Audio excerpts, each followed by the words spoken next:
আসলে কোথা থেকে শুরু করব, কিভাবে শুরু করব আমি কিছুই বুঝে উঠতে পারছি না। কেননা ২ দিন ধরে শুনছি আমাদের এখানে নাকি নদীর জল বেড়ে গিয়েছে। প্রচণ্ড পরিমাণেই বেড়েছে। সবার মুখে, মুখে শোনা যাচ্ছে নাকি বন্যা হওয়ার আশঙ্কা আছে।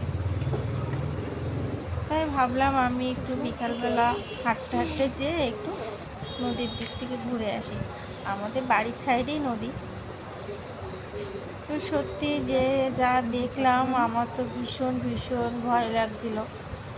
কি অবস্থা দেখো, চারিদিকটা কচুরিপানাতে আটকে গেছে আর জল থই থই করছে, চারিদিকটা কানায় কানায় জল।